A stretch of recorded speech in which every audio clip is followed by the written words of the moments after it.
The night was thick with the scent of smoke and gasoline, a suffocating perfume of ruin that clung to the streets like a curse. Somewhere in the heart of Gull City, an inferno had eaten an entire block, leaving nothing but twisted steel and piles of ash. Emergency crews had already pulled back. Too unstable, too dangerous, they said. No one could have survived. But they were wrong. Amara Johnson, a 36-year-old African-American woman with a round, strong frame and the kind of quiet resilience carved only by years of struggle, clawed her way out of the wreckage. Her arms bled where glass had sliced into her skin, and her clothes were scorched beyond recognition. Each breath she drew sounded like gravel in her chest. Each step an act of defiance against the voice inside her that whispered she should lay down and let death finish its work. She refused. Amara had grown up in South Chicago, a girl taught to fight for space in a world that often overlooked women like her, dark-skinned, heavy-bodied, and unafraid of her own sharp tongue. She had been underestimated all her life. Teachers had said she would never make it past community college. Men had laughed at her dreams of becoming a paramedic, telling her she didn't look the part.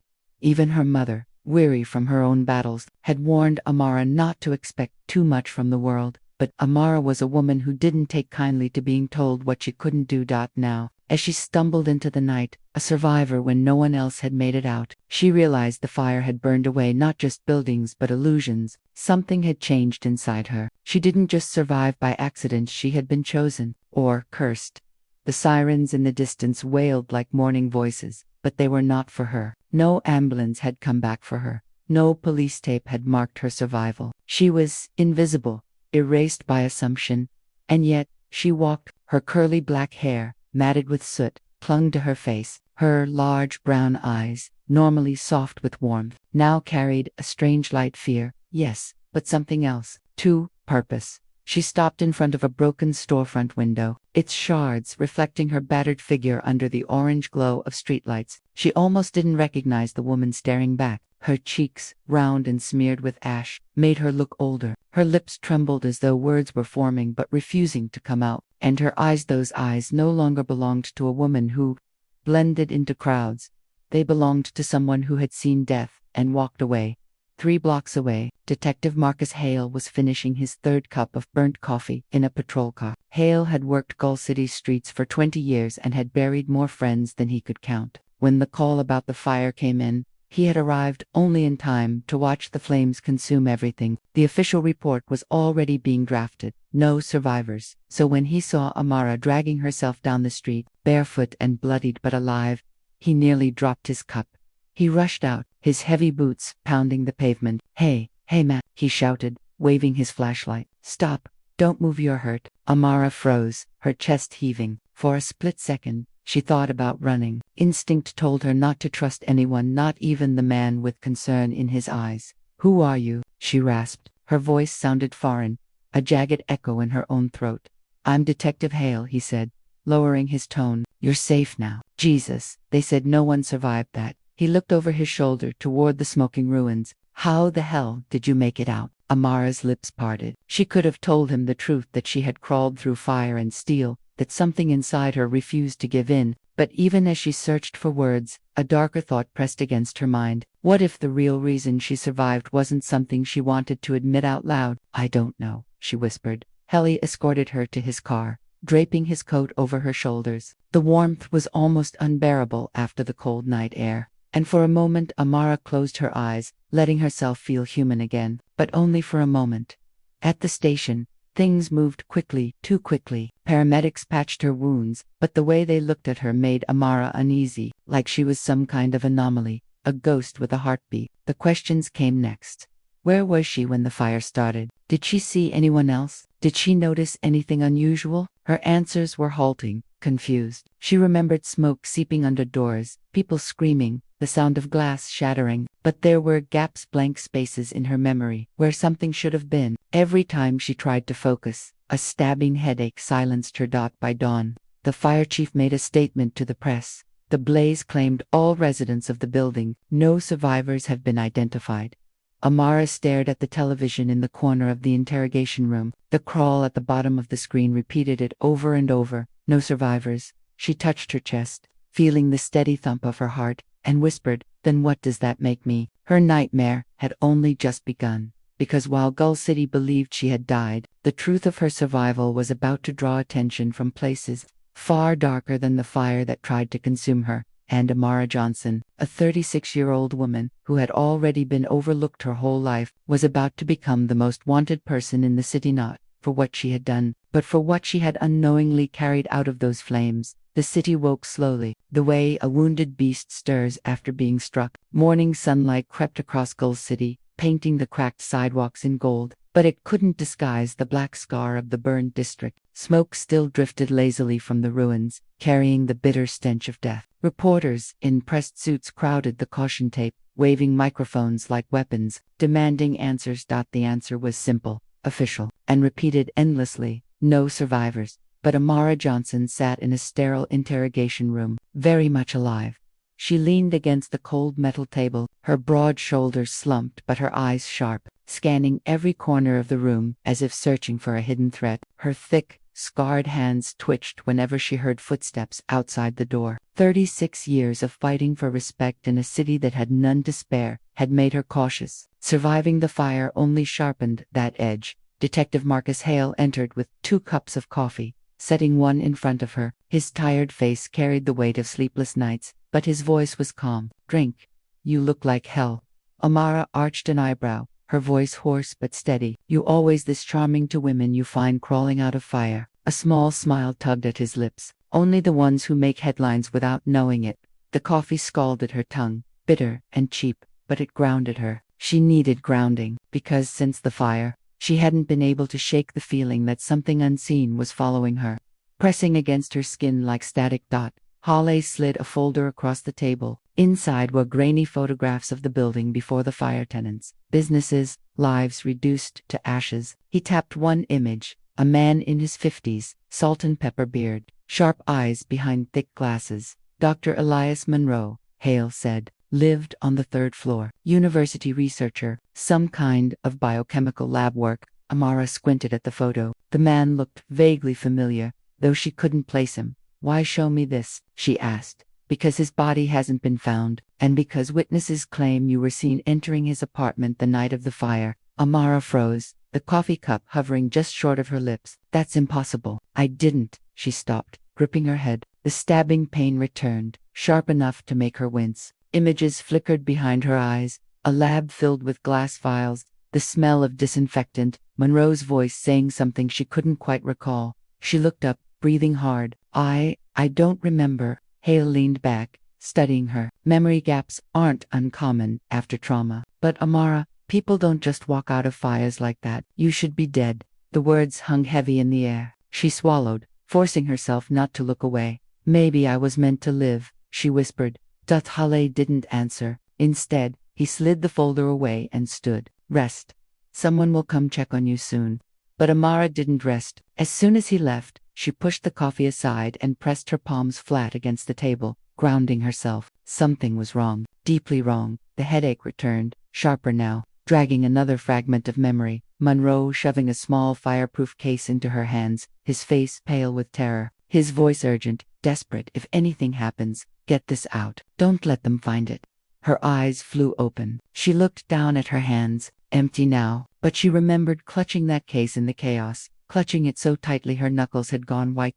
So where was it? The answer came sooner than she expected. That night, after the officers thought she was asleep in the holding room, Amara slipped out. She had learned long ago that people didn't pay much attention to women like her, especially when she kept her head down. Her size, her dark skin, her wariness, most looked right past her, assuming she had nowhere important to be, but she had somewhere to be. She retraced her steps back to the ruins. The burned-out building looked even more sinister under moonlight, its skeletal frame jutting into the sky like broken teeth. The air still hummed with heat, but the police perimeter had thinned. Few dared to linger near a place that had become a grave. Amara climbed over the caution tape, her body aching with each movement, until she reached the spot where she thought she had crawled free. She knelt, her thick fingers brushing through ash and debris, and there, half buried under twisted rebar, she found it. A small fireproof case, blackened but intact. Her chest tightened. The weight of it in her hands felt familiar, almost comforting, yet terrifying at the same time.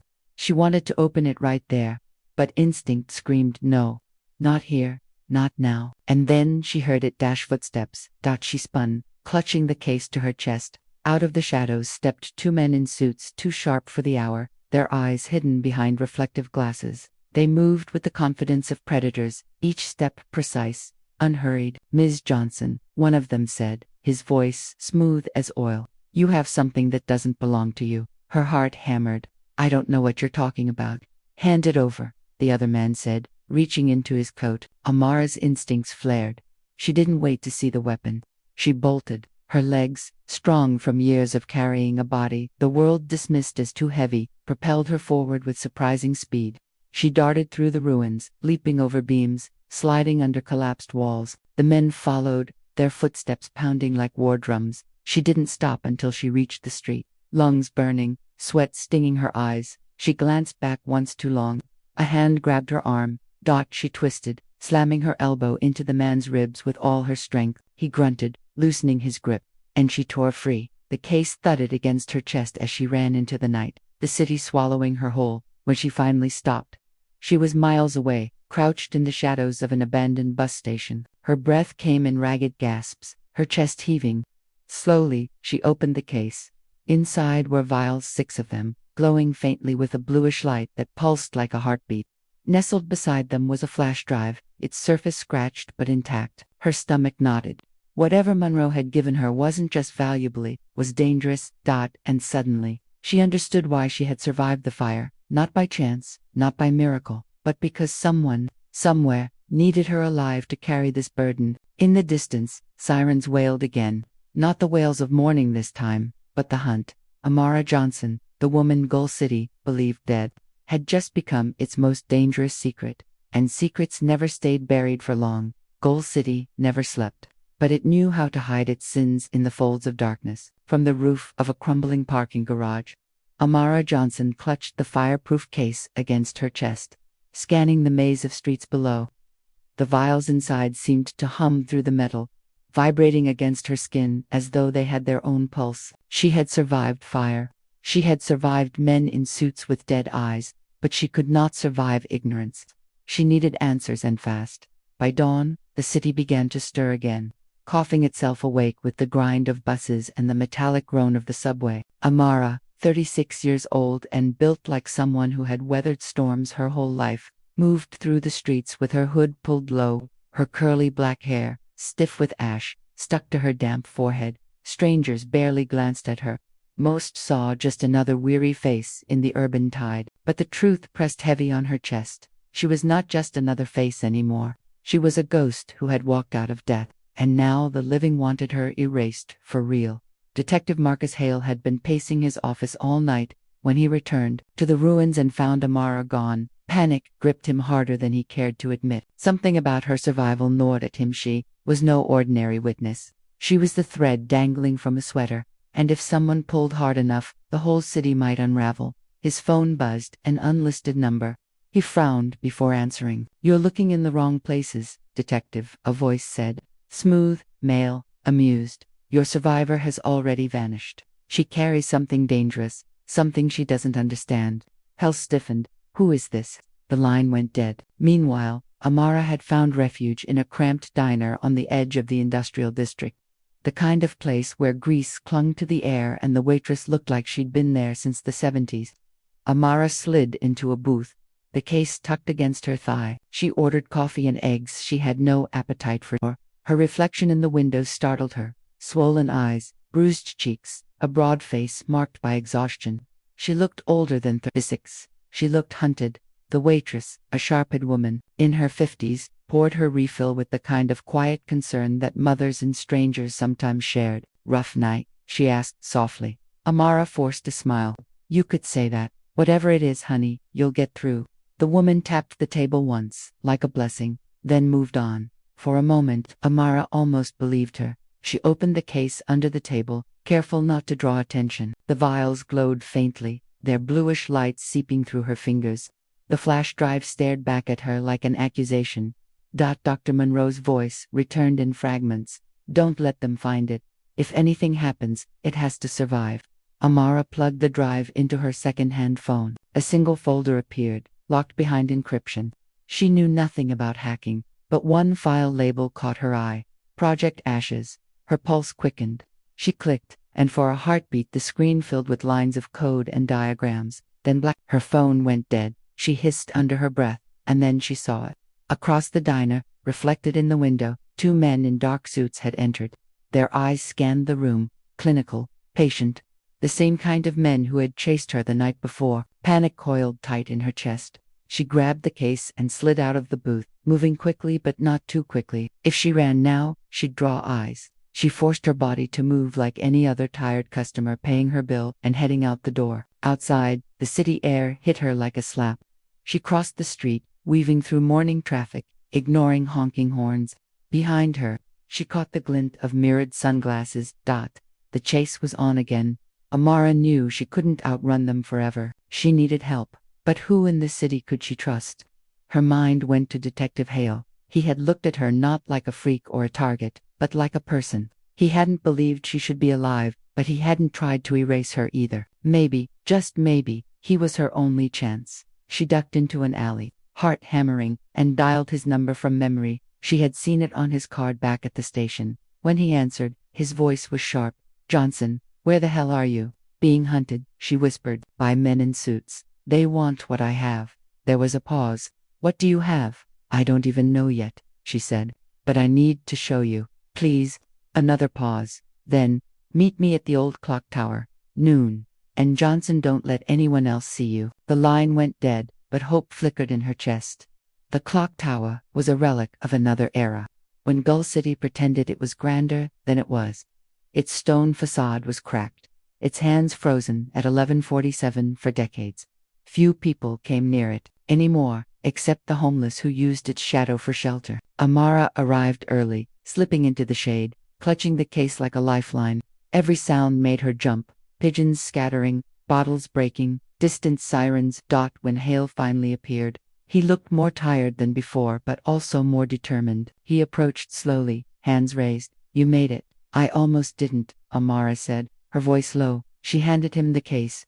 "This is why they're chasing me." He opened it, his eyes widening at the glow of the vials. "Jesus Christ, what is this?" "I don't know," she admitted. "But Monroe gave it to me before the fire. Told me not to let them find it." Hale studied the vials, then the flash drive. This is way above my pay grade." Amara leaned closer, her broad face set with urgency. "Then whose pay grade is it?" Before he could answer, a voice echoed through the tower courtyard, smooth, amused. "Mine." The men in suits stepped from the shadows, weapons glinting. Amara's blood turned to ice. She and Hale backed toward the tower wall, nowhere to run. The leader, tall and gaunt, smiled without warmth. "You've done well, Ms. Johnson, surviving the fire, delivering the package. But this is where your usefulness ends." Hale tightened his grip on the case. "Over my dead body." The man's smile widened. "That can be arranged." The standoff lasted only seconds before chaos exploded. Gunfire cracked through the courtyard. Hale shoved Amara behind a pillar. The case clutched to his chest. Concrete chipped where bullets struck. Amara's heart pounded so loud she could barely hear. She had survived fire. She had survived pursuit. But now she had to decide. Would she keep running forever, or would she finally fight back? Her fists clenched. For the first time, Amara Johnson, a woman who had been overlooked her whole life, felt the fire inside her ignite again. She would not die here. Not after everything. Not with the city watching. The first bullet screamed past Amara's ear, shattering the stone behind her. The courtyard of the old clock tower erupted into chaos. Pigeons scattered in frantic clouds, as echoes of gunfire thundered against the cracked stone walls. Detective Marcus Hale dove across the ground, dragging the fireproof case with him. "Stay down," he barked. But Amara was already crawling toward the shadows, her heart slamming against her ribs.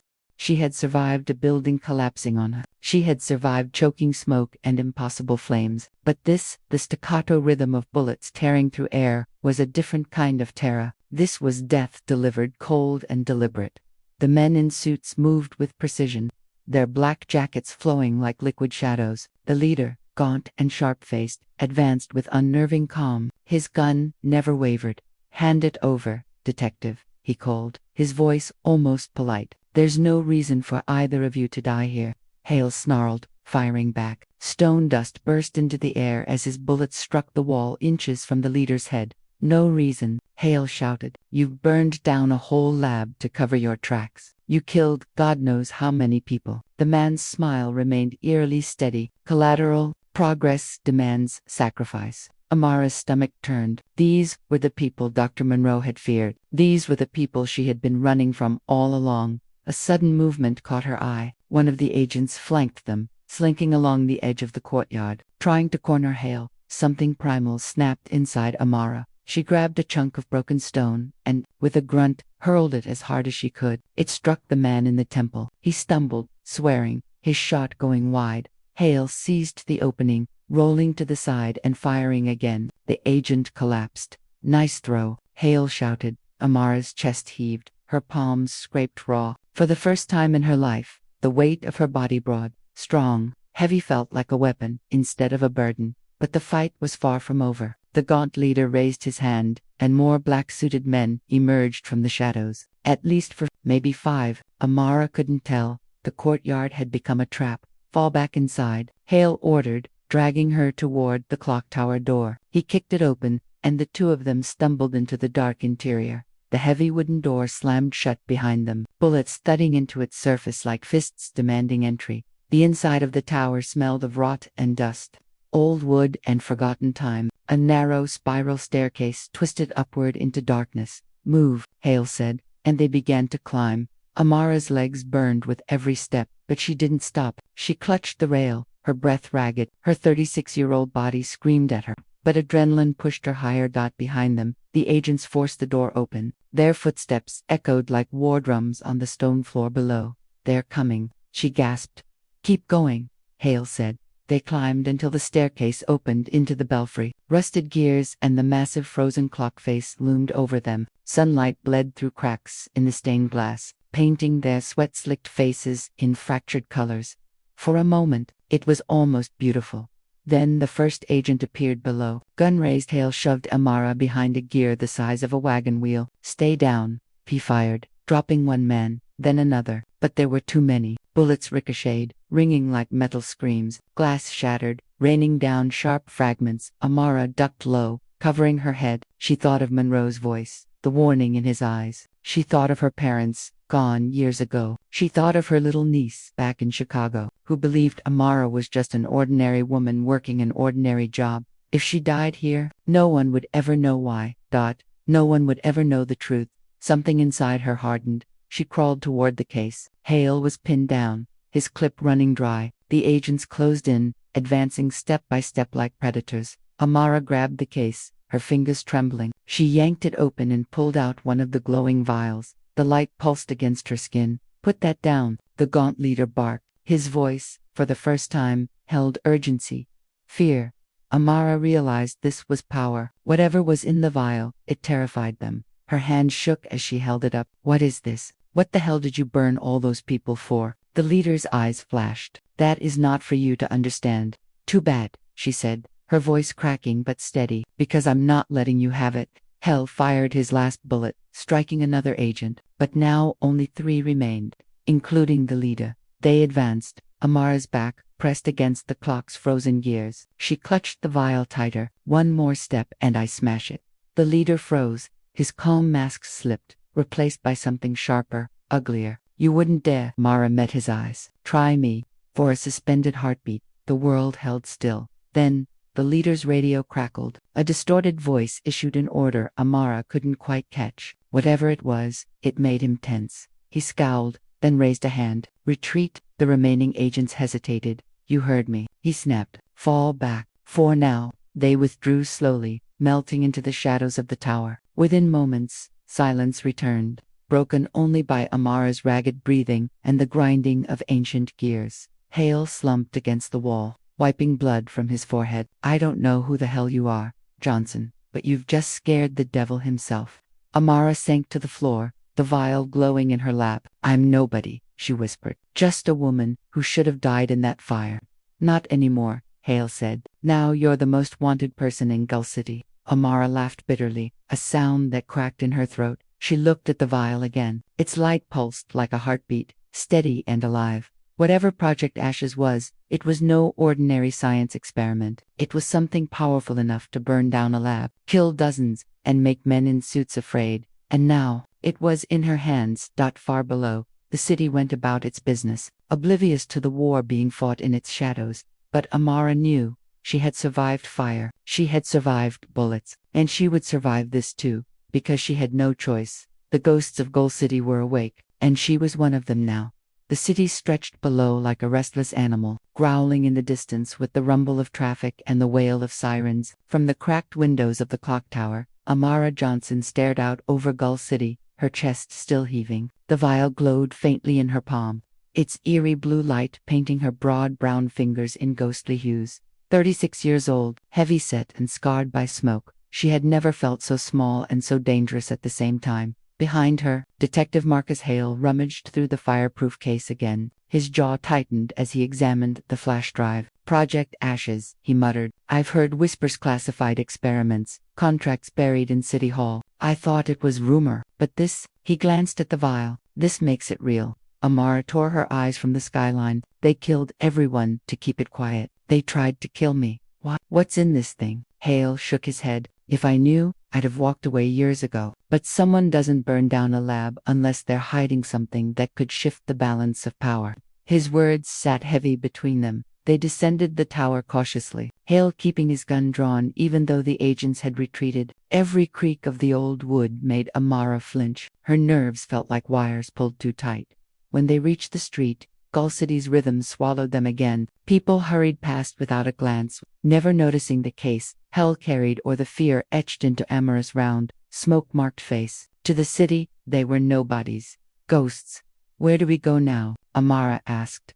Hale scanned the streets. Somewhere off. If they tracked you here, they'll track you anywhere with cameras or cell towers. Amara's stomach clenched. So we're supposed to just keep running. For now, Hale said grimly, until we figure out what they're willing to kill for. They found shelter in an abandoned textile warehouse on the south side. The place smelled of mildew and machine oil, its windows long shattered, its walls tagged with graffiti. But it was quiet, and quiet was safety. Amara sank onto a crate, her wide shoulders slumping. Her curly hair, still dusted with ash from the fire, clung to her damp forehead. She felt every one of her years pressing down. Hale knelt nearby, spreading the contents of the case on a tarp. 5 vials, the flash drive, and a thin notebook Amara hadn't noticed before, its cover scorched but intact. Her pulse quickened. She reached for it with trembling hands. Inside, Monroe's handwriting filled the pages, jagged, rushed, desperate. The serum binds to living tissue, regeneration accelerated by 600%, but side effects unstable, memory bleed, psychological fragmentation, cellular burnout. Amara's mouth went dry. This is what saved me, isn't it? Hale looked up sharply. What do you mean? She touched the scars along her arm where the fire had seared her. I should have died. I was in the heart of it, but I walked out. No broken bones, no burns deep enough to kill me. I shouldn't be here. Hale's eyes darkened. Johnson, you think Monroe injected you? Amara swallowed hard. I don't think. I know. The weight of the truth sank into her bones. She wasn't just a survivor, she was proof. Proof the experiment worked. Proof the serum did something beyond human limits. And that meant she wasn't just running from killers. She was the product they wanted back. Hale rubbed his face, exhaustion carved into his features. If you're right, then we're sitting on the biggest biological weapon this city's ever seen. Healing, regeneration, it sounds like salvation. But the kind of people chasing us, they don't want salvation. They want control. Amara's chest tightened. She thought of the gaunt man's cold smile, the way he'd ordered the retreat at the tower. He hadn't given up. He was waiting. Her voice shook. So, what do we do? Hale's jaw set. We expose it. Get the evidence to someone who can't be silenced. Like who? Journalists, federal investigators, someone outside Gull City's pocket. Amara wanted to believe him, but all she could see was fire, and bullets, and bodies. That night, sleep refused to come. She sat alone near the broken window, watching the city lights flicker. Her thoughts spiraled. She remembered her childhood in Chicago, being teased for her weight, for her skin, for not fitting neatly into anyone's box. She had learned to shrink herself, to fade into the background. Better to be invisible than mocked.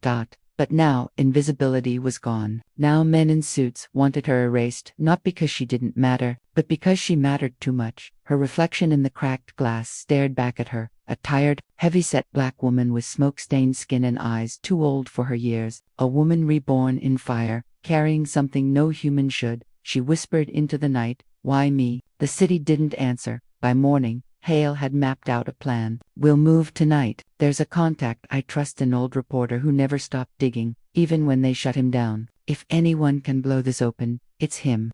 Amara nodded, though her stomach churned. Every move felt like a countdown. They packed quickly, stuffing the vials and notebook back into the case. Hale checked his weapon. Amara, with no gun, grabbed a rusted pipe from the corner. She laughed bitterly. "Guess I'll have to improvise."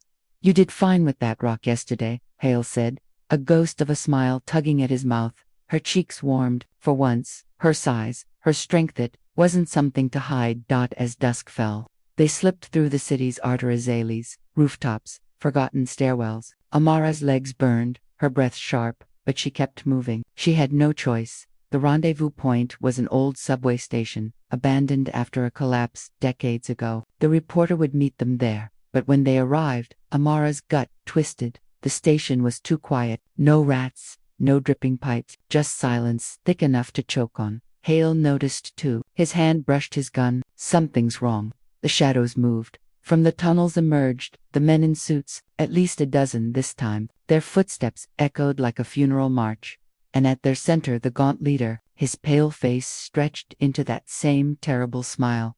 "Did you really think," he said softly, "that you could outrun the inevitable?" Amara's heart stopped. Hale raised his gun, but the leader only shook his head. "You've misunderstood, Detective. We don't just want the vials." His eyes locked on Amara. "We want her." The subway tunnels swallowed every sound, amplifying each echo until it felt like the earth itself was holding its breath. Amara Johnson clutched the case tighter, her fingers slick with sweat, her broad chest heaving with panic. The men in suits fanned out across the platform, their shoes clicking on the cracked tiles like a countdown to execution.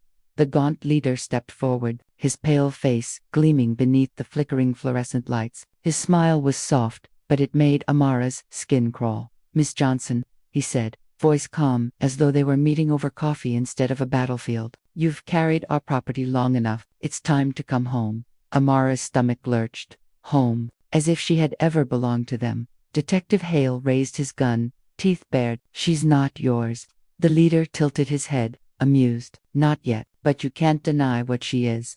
His eyes slid to Amara, unblinking. "The serum chose you, and it will finish what it started." The words hit harder than the bullets ever could. Amara's mind flashed back to the fire, the way the flames had licked her skin but not consumed her, the way her lungs had burned but never failed. She remembered crawling out of the inferno, while others never moved again. She had thought it was luck. Now she understood. The serum was in her, changing her. Her voice cracked. You did this to me." The leader spread his hands, mockingly.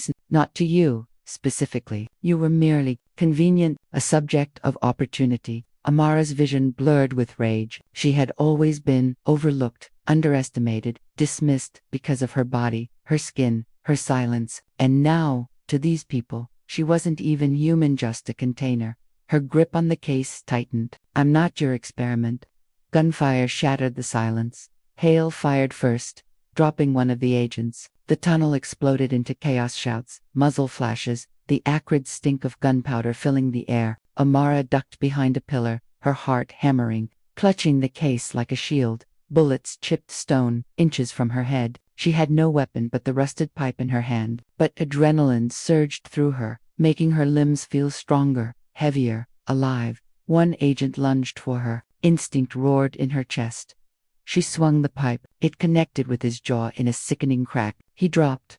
Amara stared, panting, her arms trembling. She had never hit anyone like that before. She should have been terrified. Instead, she felt powerful. Hale fought like a man possessed, but the agents kept coming. He shouted over the gunfire, "Move, Johnson, don't let them box you in." Amara scrambled down the platform, boots slipping on broken glass. She clutched the case, dodging behind debris. Her heavy frame should have slowed her, but somehow she was faster, sharper, every nerve on fire. The serum, it wasn't just keeping her alive, it was changing her. The realization terrified her more than the bullets. The gaunt leader advanced calmly through the chaos, untouched, unhurried. His agents fell, but he didn't flinch. His gaze never left Amara. You can feel it, can't you? He called over the gunfire. The strength, the clarity. That's only the beginning. Give yourself over, and you'll be more than human. Shut up, Amara shouted, her voice echoing like thunder, but deep inside, she could feel it. A heat in her blood, a vibration in her bones, as if the vial she had carried was now inside her, glowing with every heartbeat. The fight turned brutal. One agent grabbed Hale, slamming him against the tiled wall. Hale's gun skittered across the floor. The man raised a knife only for Amara to appear out of nowhere, swinging the pipe. It crashed into his ribs with enough force to send him sprawling. Hale gasped, staring at her. Damn, Johnson. But there was no time to celebrate. More footsteps thundered from the tunnel. Reinforcements. They were surrounded. The gaunt leader finally stepped closer, the chaos parting around him like he was untouchable. You can't run forever, he said softly. Your body is no longer your own. It belongs to the ashes now. You belong to us. Something inside Amara snapped. For years she had been told her body wasn't good enough, too heavy, too dark, too much. She had believed it, shrunk herself to survive. But now her body carried the fire that even bullets feared her. Voice thundered through the tunnels. I belong to no one. She raised the case. Above her head, the leader's mask cracked for the first time. His voice sharpened. Don't you dare. Amara hurled the case against the ground. It burst open, vials scattering, one shattering on the concrete. Blue light erupted like liquid flame, spilling across the platform. The air vibrated, humming with unnatural energy. The agents froze, horror in their eyes. The leader's calm shattered into a snarl. Stop her. But it was too late. The broken vials seeped into the cracks of the platform, pulsing like veins. The light crawled across the floor, up the walls, into the very bones of the tunnel. Amara stumbled back, shielding her eyes. Her skin burned not with fire, but with the same glow. The serum was calling to her, answering her. She screamed, not from pain but from the overwhelming surge of power. Her wounds sealed, her muscles tightened, every nerve blazed with electric clarity. The gaunt leader stared, equal parts fury and awe. She's activating. Hale grabbed her arm, his eyes wide with shock. Johnson, whatever's happening, you need to fight it. Amara's vision swam. Her breath came ragged. Part of her wanted to collapse. Another part wanted to tear the tunnel apart with her bare hands. The leader's voice cut through the roar. Do you see now? You are Project Ashes. Not the vials, not the files. You. Amara's chest heaved. Her broad body trembled under the weight of something she couldn't control. But through the chaos, she heard Monroe's voice again, from memory. Don't let them take it. Don't let them take you. Her eyes snapped open, blazing with defiance. She tightened her grip on the pipe, now glowing faintly in her hand as if the serum inside her was bleeding into the metal. And she charged. The tunnel exploded into violence. Amara swung with a force that shattered bone, her body moving faster than thought. Agents fell like ragdolls, their guns clattering across the floor. Hale fought beside her, covering her flank. But it was clear Amara was no longer the one being protected. She was the storm. The leader watched with a chilling smile. Even as his men fell, he didn't lift a hand to stop her. Instead, he whispered, almost lovingly, "Yes, show me." Finally, the last agent dropped, groaning on the floor. The station stank of gunpowder and blood. Amara stood in the center, chest heaving, sweat dripping down her round face. Her pipe glowed faintly before dimming. The serum's fire receded, leaving only exhaustion. She nearly collapsed, but Hale caught her. The leader stepped forward, unarmed, his eyes shining with terrible fascination. "Magnificent, you are everything we hoped for." Amara spat at his feet. "I'm not yours, and I'll never be." For the first time, his smile faltered, his eyes hardened. "Then you will burn the city with you." Before Hale could fire, the leader vanished into the shadows, retreating into the tunnels. His voice echoed as he fled. "We will come for you, Miss Johnson, because you are no longer a survivor. You are the weapon." Silence fell. Hale and Amara stood alone among the wreckage. Her hands shook, her broad shoulders trembling. Tears burned her eyes. "What's happening to me, Hale? What the hell am I turning into?" He met her gaze, his face grim but steady. "You're not turning into them. You're turning into something else. Something they can't control." Amara closed her eyes, gripping his arm. She wasn't sure if she wanted to believe him, but she knew one thing. Whatever she was becoming, she would never let them own her. Not again. The night air in Brookdale carried an uneasy chill, the kind that seemed to whisper secrets between the cracks of silence. Lena sat alone at her kitchen table, the faint hum of the refrigerator keeping her company. On the wooden surface before her lay the thick leather-bound journal she had discovered in Samuel's old study. Its pages were brittle, yellowed with time, but the words etched within were sharp enough to cut through her resolve. The circle does not forgive betrayal. One entry read, in Samuel's neat, slanted script, "Those who walk away must expect pursuit." The implications were staggering. The circle wasn't just an idea or harmless philosophy, it was a living organism that punished defection. And if Samuel had tried to leave them, it explained the relentless pressure that haunted his last years. Lena's stomach knotted. She thought back to the day she had found the locked trunk, the strange symbols carved into its surface, the letters warning of unfinished debts. Everything pointed to the same truth. She had inherited not just Samuel's home, but his unfinished war. She closed the journal, its weight almost unbearable. When a sound broke her thoughts, the crunch of gravel outside. Her pulse quickened. She turned off the light instinctively, plunging the kitchen into shadow. Through the curtain she saw the shape of a car idling just beyond her driveway. No headlights, no engine noise beyond the faintest hum. Her phone vibrated on the table, screen lighting up. An unknown number. She answered with trembling fingers. "Lena," the voice was calm, deliberate. "Male. You've opened the journal." Her throat tightened. "Who is this? You've stepped into matters that were never meant for you. Samuel's sins should not become your burden." Lena's fear sharpened into anger. Then, why am I being watched? Why was I sent that letter? Silence stretched on the line. Then, because the circle doesn't forget, and neither do we. The call ended abruptly. The car outside began to roll forward, slowly disappearing into the night. Lena clutched her phone, her mind racing. Whoever we were, they weren't idle threats. She had just been marked.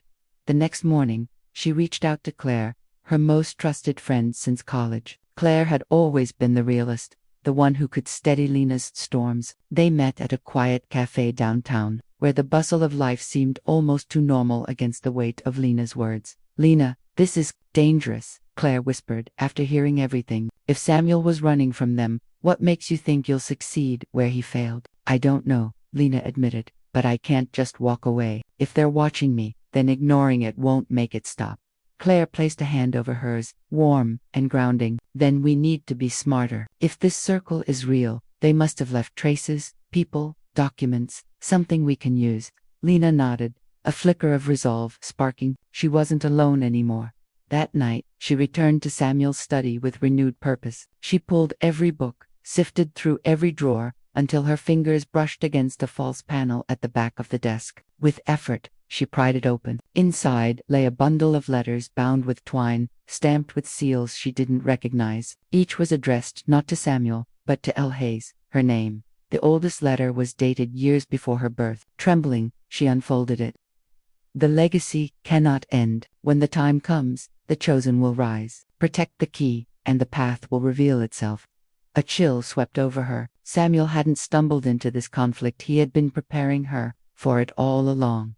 The shadows were no longer just on the threshold. They were inside, waiting, watching, and Lena knew the final confrontation was coming. The storm broke over Brookdale like a judgment. Rain hammered against the windows, lightning splitting the sky into shards of white fire. Lena stood in Samuel's study, the letters spread before her like a map of destiny. Every revelation, every whispered warning, every shadow that had dogged her steps, all of it pointed to tonight. The circle would not wait any longer. At exactly midnight, the knock came. 3 sharp raps, deliberate and commanding. Lena's heart slammed against her ribs, but she steadied her breath, gripping the iron key Samuel had hidden in the trunk.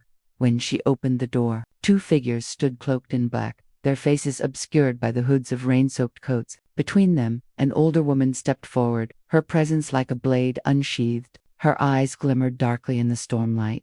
"Eleanor Hayes," the woman said, her voice smooth yet cutting. "The bloodline stands before us again." Lena's hands trembled. "Who are you?" "We are what Samuel tried to escape. We are the circle, and you are what he tried to protect. But prophecy cannot be buried." They entered without invitation, their presence filling the house with cold. Claire, who had insisted on staying by Lena's side, clutched her arm, Lena forced herself to stand tall.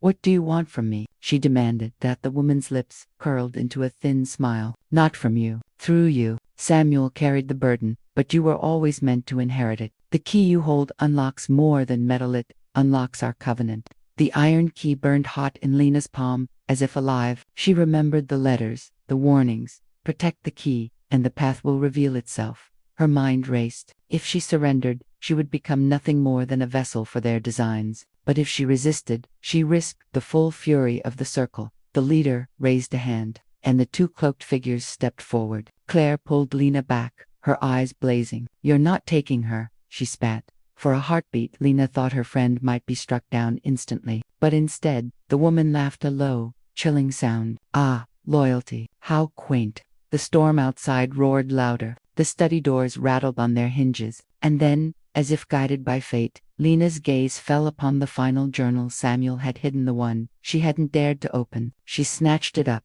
flipping to the last page. There, scrawled in frantic ink, were Samuel's final words. If they come for you, do not yield. The key is not theirs, it is yours. The circle feeds on fear, but the bloodline was chosen for defiance. The seal will break only if you give it willingly. Stand, and the shadows will crumble. Lena's chest heaved. She lifted the key, holding it out like a weapon. You want this? Then you'll have to take it from me. The house shook violently, books tumbling from shelves, the very walls groaning. Lightning flared, illuminating the figures as they lunged. Claire screamed Lena's name, and then it happened.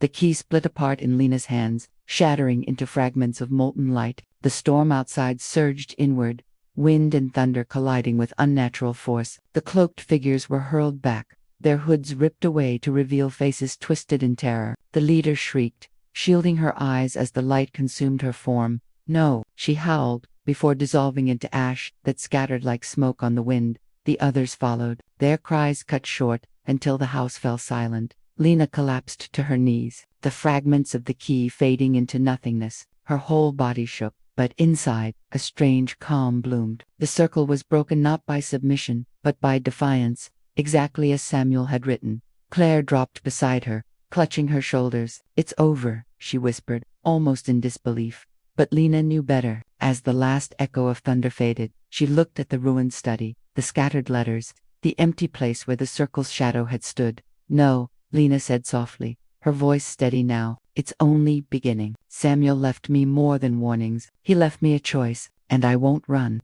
Her eyes burned with resolve as the storm clouds parted, revealing the first fragile streaks of dawn. The bloodline had endured. The circle was broken, and Lena Hayes was ready to step into whatever future her inheritance demanded.